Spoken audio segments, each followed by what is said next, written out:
It seems like every week there's a new study on the health benefits and downfalls of drinking coffee. But when all the factors are considered, is it good for us or bad for us? And how many cups can we actually drink? Health and wellness reporter Zalana Momini is here to break it all down for us. Hi, Z. Hi, Matt. Yeah, coffee is many people's go-to morning beverage, and more research is coming out that it might not be so bad after all. So I'm going to talk about the pluses and minuses and give you my verdict on whether it really is good or bad. Okay, finally, some answers. Exactly. Why has it been going back and forth all this time? You know, it's an interesting question. Earlier studies didn't take into account some of the more high-risk behavior that's associated with heavy coffee consumption, like smoking and being sedentary, not being as active.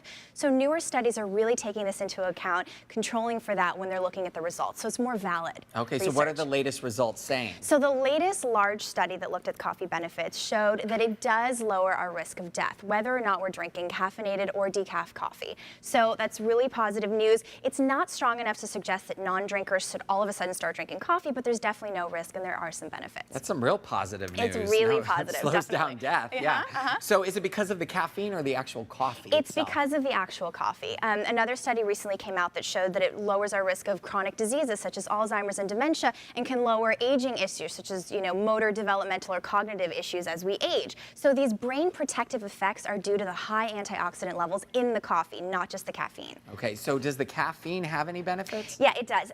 Studies have shown that caffeinated coffee does decrease risk of diabetes. It also can change our DNA within our muscles, similar to the effect that we get when exercising. So that doesn't mean we have to stop exercising, but it does mean that we can change our muscle structure if we drink caffeinated coffee. Drink enough, does it cause weight loss? Well, caffeine in about 1 cup of coffee can speed up your metabolism about 15% temporarily, right? So the key word there is temporary. Okay. And it can suppress our hunger. Again, not long term, so it doesn't lead to weight loss. No. All right, what other information came out with this study?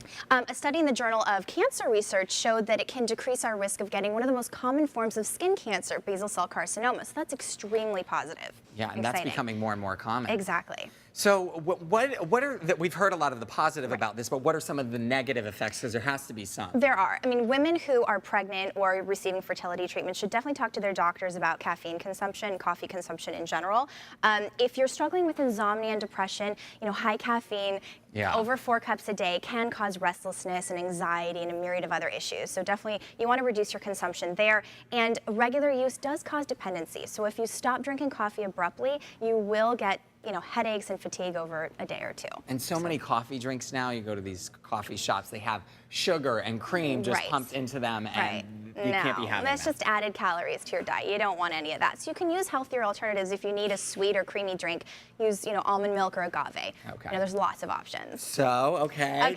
Drum roll. Drum roll. Is coffee good or bad for us? It's good. I mean, the health benefits definitely outweigh the risks. As long as you're not pregnant, you're not getting fertility treatments, drink in moderation, less than 4 cups a day, and you're good to go. Okay, so 4 cups. 4 or less.